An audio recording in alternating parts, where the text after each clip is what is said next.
Welcome to the Explainer. Today, we're going to tackle a huge shift in the world of Kubernetes, the official retirement of the classic dashboard.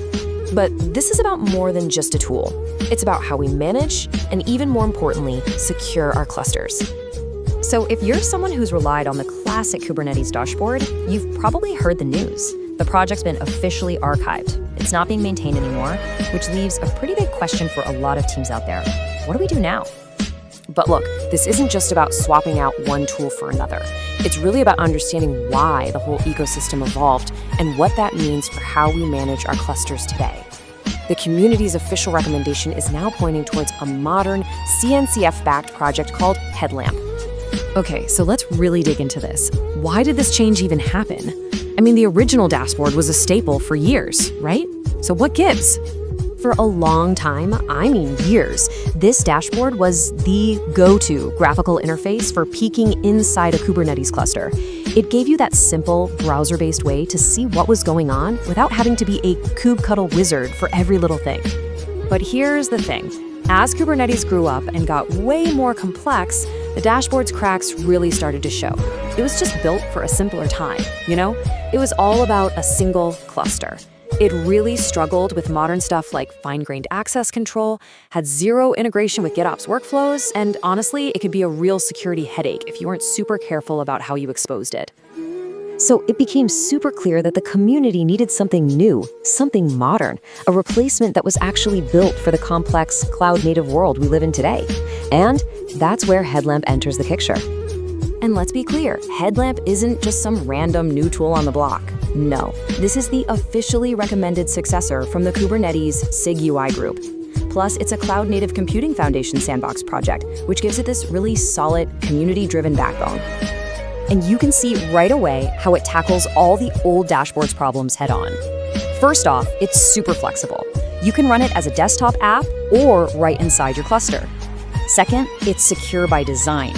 It uses the kube config you already have, and it respects all your role-based access control permissions. It doesn't try to get around them. And maybe the coolest part? It's incredibly extensive, with a powerful plugin system that lets you tweak the UI for whatever your team needs. Okay, but here's where it gets really interesting. The tool you use, that's only one piece of a much, much bigger puzzle. And that puzzle is cluster security. Honestly, the old dashboard being retired is the perfect excuse for all of us to refocus on this critical topic. And believe me, people are worried about this. A CNCF survey of over 1,300 professionals found that a staggering 40% were concerned about the security of their Kubernetes deployments. That's not a small number. It's a top-of-mind issue for a huge chunk of the community. And look, this isn't just some theoretical what-if scenario. We've seen what happens when this goes wrong in the real world. Remember the infamous Tesla hack?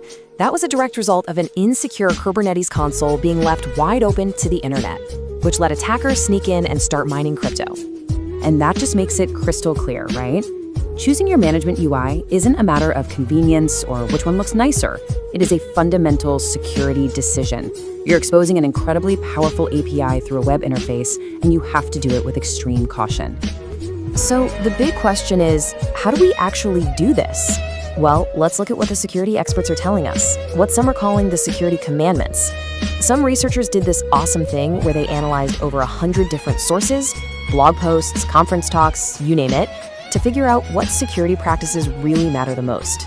And what did they find? Well, no surprise here.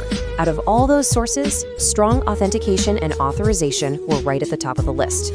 Right behind that was using Kubernetes native security policies. And of course, things like vulnerability scanning and having good logs were also way up there.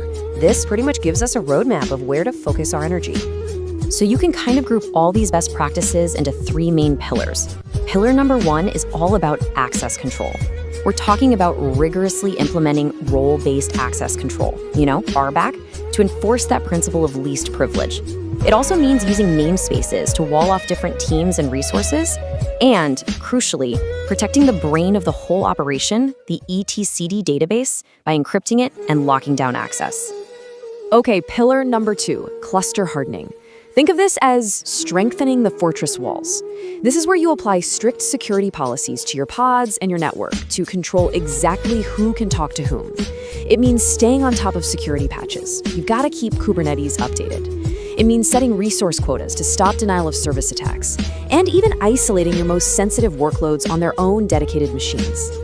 And last but not least, Pillar 3 is all about observability and defense.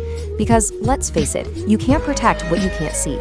This means you have to be constantly scanning your container images for known vulnerabilities. You need to have logging turned on and actually monitor those logs for anything weird. All your traffic between components needs to be encrypted with SSL/TLS. And you've got to lock down access to that sensitive cloud provider metadata. Okay, so let's bring this all back around. We've talked about the new UI, we've talked about these critical security principles. So how does your choice of a UI actually help you with all of this? Well, here's the key difference. Unlike some of the older tools that might have encouraged you to use overly broad permissions, modern UIs like Headlamp are built to work with your security, not against it.